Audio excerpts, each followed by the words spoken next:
खुलुमबाय लोगोफोर एक्चुअली आं दिनैहाय मा जोंनाव चन्द्रन ब्रह्मनि बिथांनि जाखिनि बाथ्रा बुंनाय बेखौ नोंथांमोननो दान्दिसे फोरमायनो बा खोन्थानो थांगासिनो दङ सोरबाया जुदि इन्टारेस्टेड बा गोसो होथारना जुदि नायोब्ला नायनो हागोन आरो जुदि जायफ्रा नायनो गोसो गैया बिथांमोना बेलकुल ओंखारलां दा नाय खारन सोरबाया पलिटिक्स आंनि नैबे मोनसे बाथ्राया पलिटिक्स जौसो हाबहैगोन थ' बिनि सिगां आं बिथांनि भिडिअखौ हगारनायनि सिगां मोनसे बाथ्राखौ आं दासिमबो बुंलांबाय थानो लुबैदों आरो बुंबायबो थागोन ड्राग्सनि एगेन्स्टआव जायफ्रा ड्राग्स जादों बिथांमोना ड्राग्सनि गोजानाव था आरो गावखौ बासाय मोजां जिनिस जा मोजां टेस्ट मोनगोन टेस्टआ जों माहाय मोनो सोरबाया मेथाइ खननानै मोजां मोनो खायफाया दिनै फुटबल खेला ना बेफोरबायदि गेलेनानै जों टेस्टखौ ला बिनि इन्जयखौ ला किन्तु बिनि सिगां जोङो ड्राग्सनो जौनो बेफोराव जेबो टेस्ट गैया बा सिखावनो माबा मोनसे खालामनाय बेफोराव जेबो टेस्ट गैया जेबो इन्टारेस्टेड गैया बेफोरावहाय जेबो खुसि गैया हेपि गैया बावहाय जायफ्रा खेला गेलेगोन स्पर्ट्सआव ओंखार सोरबा मेथाइ खननायाव ओंखार सोरबा मोसानायाव ओंखार सोरबा बायदि रोखोम ना किन्तु ड्राग्स जानायनि फारसे गोजानाव था गावखौ बासाय गावखौ गोग्गो देहा खालामनानै ला बिनि उनावहाय मोजां टेस्टखौ जाबानो जाबाय ड्राग्स जौ जुवा बेफोराव मालाबाबो टेस्ट गैया मालाबाबो इन्टारेस्टेड गैया ओंखायनो आं बुंदों टेस्टखौ मोजां टेस्ट लानोब्ला फुटबलफोरावबो लानो हागोन मेथाइ खननायफोर ना सोरबाया राइडार्स खालामनानै बाइक सालायनानै टेस्ट लानो हायो सोरबा बायदि रोखोमनि बेफोरावहाय किन्तु এই बुलि जे जों ड्राग्सनो जौनो बेफोर जेबो टेस्ट गैया ओंखायनो आं बेखिनि बाथ्राखौ सानफ्रोमबो बुंलांबाय थागोन थ' लोगोफोर आं दिनैहाय सार बिथां चन्द्रन ब्रह्मनि जाखिनि बाथ्रा बुंनाय बेखौ नोंथांमोननो दान्दिसे खोन्थालांगासिनो दं प्रमद बर'आ जातिनि जौगानाय थांनाय थैनायनि बाथ्रा जि बड'लेण्डनि इस्यु एबा बिनि अनगायैबो जोंनि माहारियारि जायफोर इस्युफोर दङ हाबाफारि एबा आयदाफोर दङ बे बिथिङाव बे जागायजेननायनिफ्रायनो गाव दुलाराय बर' फरायसा आफादनि आफादगिरि एबा दैदेनगिरि जागायजेननायनिफ्रायबो मालाबाबो प्रमद बर'आ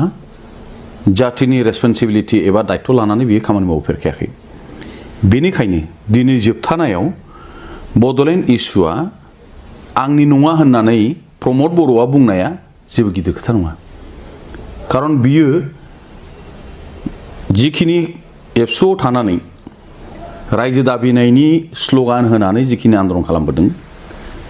बियो रायजो दाबिनायनि जेबो आन्दलन नंखायामोन साधारन भाबै गावखौ बे आन्दलनजों जड़ित खालामनानै गावखौ लिडारशिप नेतृत्व होनाय आगसारि एबा दैदेनगिरिनि गावखौ महर मोनहोनाय बेनोल' उद्देश्यमोन आरो बिनि उद्देश्यआ थाखानाय बिटिसिआव बोरैहाय नेता जानो हायो एबा चिफ जानो हायो बेखौनो बे टारगेट खालामनानै खामानि मावबाय थाखादोंमोन गतिके दिनैनि दिनाव प्रमद बर'आ बे जिखिनि खोथाफोर बुंदों प्रमद बर'खाय बे खोथाखौ बुंनो हायो सोरबा नों आंब्ला मालाबाबो बे खोथाखौ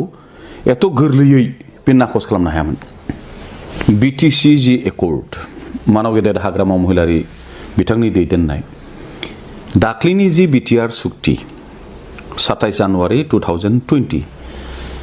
बियो कुनु कारनाव कम्पेयारेबल एबा तुलना खालामजाया मानो होनोब्ला बिटिसि सुक्तिया 6 शेड्युल कन्स्टिटिउशनेल प्रोविजननिबो खोथा दं आरो 8 शेड्युल जोंनि बर' बिमानि रावा भारतीय संविधाननि 9थि शेड्युलाव बियो थिसनजादों बिटिआर सुक्तियाव संविधान संबिजित एबा आइननि बहाय जेबो बेबस्था एबा संविधाननि जेबो गनायथिनाय बे बिटिआर सुक्तियाव गैया बेनिखायनो बिटिआर सुक्तिखौ बिटिसि सुक्तिजों तुलना खालामनानै रायलायनाया बेवहाय एसे जोंनि गोरोन्थिसो जायो रायलायथावानो नङा आरो दिनै जायखि जिखि बुङा प्रमद बर' एबसुनि माखासे दैदेनगिरिफोर जायखि जेसेबांखि बेखौ बुंनो सेस्था खालामा बिटिआर सुक्तिनि माबे दफाया जोंनि एक्जिस्टिं स्टेन्डिं जायफोर इस्युफोर दङ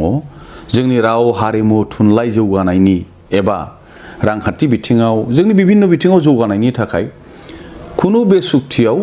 जेबो बिसय जेबो हाबाफारि थिसननाय जायाखै बर' रावखौ बिटिसि सुक्तिनि गेजेरजों 8 शेड्युल जों मोनबोखादों दिनै आसामनि अफिसियेल लेंगुवेज होनोब्ला जोंहा असमिया राव असमिया रावनि संबिधानिक मर्यादाया मा 10 शेड्युल 8 शेड्युल दिनै बे एखे मर्यादाखौ जोंनि बर' बिमानि रावाबो 8 शेड्युल जाबाय होमब्ला बियो दिनै माबेबा साबस्टेन्सियेल बर'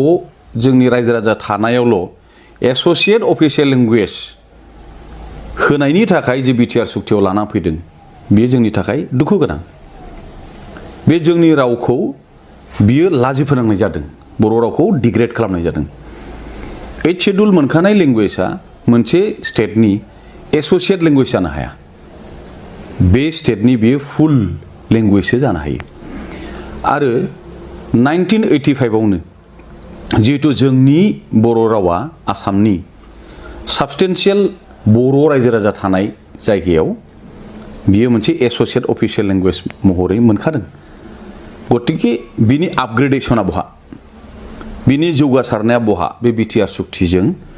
जोंनि बर' बिमानि रावा जौगायाखै बे हायदोंसो बयबो रायजो राजाया दिनै बिजिरदों नायदों जोंनि समाजाव जथेस्थ' गोरों मानसि दिनै दंसै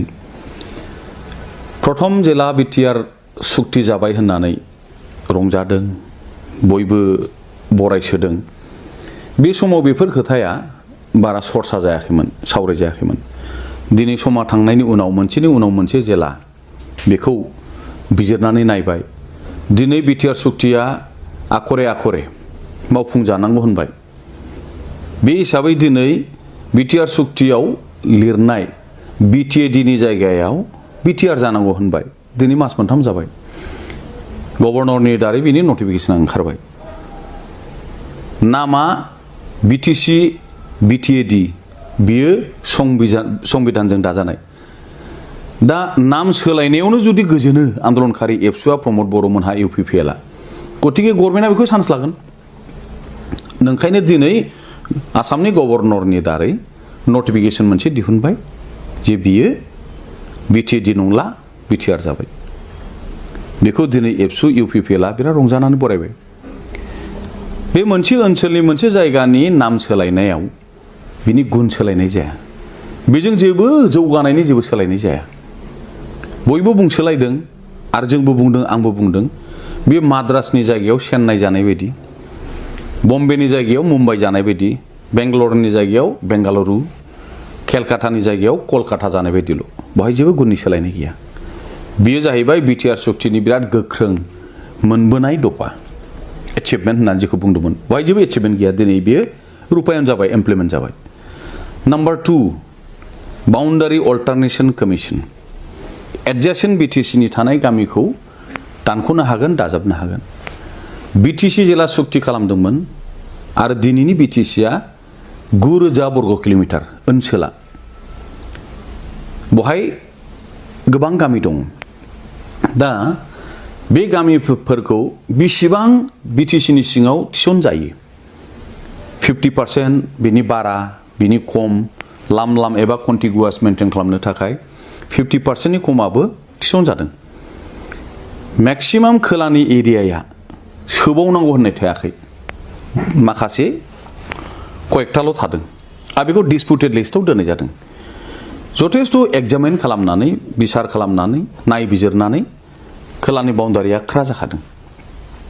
दिनै बिटिआर सुक्तिनि गेजेरजों जायफ्रा बारनलांनो गोसो बे सुक्तियाव प्रभिजन थानाय लोगो लोगो दिनैनि अबस्थाया मा जादों 523 खान गामि थाखानाय बिटिसिनिफ्राय दानख'नांगौ होननानै गुवाहाटी हाइकर्टआव केस होदों गुवाहाटी हाइकर्टआ बेखौ दायथ' लायाखै आसाम गभर्नमेन्टनो बेखौ दायथ' होदों आसाम गभर्नमेन्टआबो दाबो बेखौ निष्पत्ति एबा सुस्रांनो हायाखै कर्टआ बुंदों कमिटि दानानै हियारिं लानानै स्पिकिं अर्डारनि गेजेरजों बे बाउन्डारि समस्याखौ समाधान खालामनांगौ नाथाय बेखौ आसाम गभर्नमेन्टआ जेबो दांनो हायाखै मानो बिटिसि सुक्तिया मोनसे संबिधाननि गेजेरजों संशोधननि गेजेरजों बेखौ दाजानाय बेखौ बिदि बोखारलाबायनो हाया बे हिसाबै जायफ्रा बिटिसिनिफ्राय बारनलांनो निगिरनाय गोबां रावारि रायजो राजाफोर बिथांमोनहा जुजियै जेननानै मेंनानै सिरि थाबायमोन नाथाय बिटिआर सुक्तियाव बे प्रभिजनखौ लाबोनाय लोगो लोगो कमिसन दानानै आरो सोलाय सोल' खालामनाय जागोन होननाय लोगो लोगो दिनैहाय बयबो सिरि मोनजोब्बाय आरो खोलानि गोबां गामिया दिनैहाय दानख'नायखौ दिनैहाय लुबैदों आरो बिनि थाखाय कमिसनाबो जाबाय एबसुनिफ्राय भाइस प्रेसिडेन्टबो थाबाय जयन्त बसुमतारी दालिम्बायन उदालगुरिनिफ्राय सासे असमिया राव रायग्रा व्यक्तिबो थाबाय दिनै खुला खुलि दालिम्बायन बिथाङा बुंदों गोबां अना-बर' गामि बिटिसिनिफ्राय दानख'नाय जागोन जोंनि खोथाया बर' अना-बर'नि खोथा नङा मोनखानाय बिटिसिनि ओनसोला जाहैबाय 9,000 बर्ग किल'मिटार बिनि 1 फुटबो 1 बिगाबो बियो दानख'जानो मोना खारन गोबां खस्थ'नि गेजेरजों एग्जामाइन खालामनानै परीक्षा निरीक्षा खालामनानैसो बिटिसिनि बाउन्डारिखौ क्रा खालामनाय जादों आरो जों बै समावहाय बुजिखायो खोलाहा आरोबाव बेसेबां बाराय जायो चान्सआनो गैला सुबिदानो गैला दा बे रोखा जाखानायखौ दिनैहाय आरोबाव बिनि दरखौ खेवनानै बारनलांहोनाय माने 9,000 बर्ग किल'मिटारनिफ्राय बेसेबां ओनसोल थांगोन होमब्ला जोंनि बिटिसि एबा 6 शिड्युलनि जि महर बेयो टटेलि डाइल्युट जागोन जोबस्रांलांगोन होमबा जोंनि सोमावसारनाय जोंनि भबिष्यत जोंनि सिमां बिटिसिखौ मोजाङै जौगाहोनाय बेफोर ओरैनो दैयाव थांजोबगोन जोंनि मुंख्लं जोहोलावजो बिथांमोन बड'फा उपेन्द्रनाथ ब्रह्मनिफ्राय आरम्भ खालामनानै जिखिनि दिनैहाय मुंख्लं जालांबाय जोंनो मोनसे थुलुंगा होलांबाय बे सेक्रिफाइसआ ओरैनो दैयाव थांजोबगोन दिनैनि अबस्थाया बहाय सफैबाय गतिके बेखौ दिनैहाय एबसुआ प्रमद बर'आ दानख'नाङा होननानै बुंनायनि नैतिक अधिकारखौ एबा नैतिक दायित्वखौ बियो दिनैहाय खोमानानै लाबाय मानो होनोब्ला दानख'नाङा दिनै होननाय लोगो लोगो एबसुआ प्रमद बर'आ होमबाना बै सुक्तियाव थानाय दफाखौ गभर्नमेन्टआ दिनै खोन्थागोन नोंसोर खालामनाय सुक्ति नोंसिनि सहियानोथ' बेनो आरो नोंसोरो जिहेतु सुक्तिखौ खालामनानै 100% इमप्लिमेन्ट खालामनांगौ होनना बुंबाय प्रेसार होबाय बोलो होबाय नोंखायनो गभर्नमेन्टआ दिनै फारि फारि इमप्लिमेन्ट खालामनो नाजाबाय दा खालामनायाव जोङो जिखिनि दफा इतिमध्य गभर्नमेन्टआ इमप्लिमेन्ट खालामबाय बहाय नुबाय गोदानै आलादा माबा मोनसे जौगानायनि बाथ्राखौ बाद होदो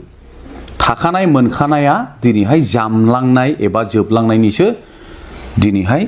सुक्तिखौ रुपायन खालामनाय लोगो लोगो बे आरम्भ जाबाय होमबा भबिष्यतआव बे बिटिआर सुक्तिजों एफा मोजां मोनखानाय बिटिसि सुक्तिया धंस जानांगौब्ला बे बिटिआर सुक्तिया सोरनि थाखाय मानि थाखाय जोंनि थाखाय बोरै बे मोजां जानो हायो प्रश्नआ दिनै बे जाफैबाय सुक्तियाव जेखौ लिरदों बे सुक्तियाव लिरनायनि जि इमप्लिकेशन बेनि ओंथि बे ओंथिखौसो जों दिनै बिश्लेषण खालामना बुंदों जों आलादा जों बुङाखै आरो बे ओंथिखौ बिजिरना नायोब्ला बहाय जेबो गैया बे जिर' डक्टर हिमन्त बिश्व शर्माया दिनैसो बे मन्थ्रि नङा गोबावसो खेबब्रै जाबाय देग्लायजों आरो बियो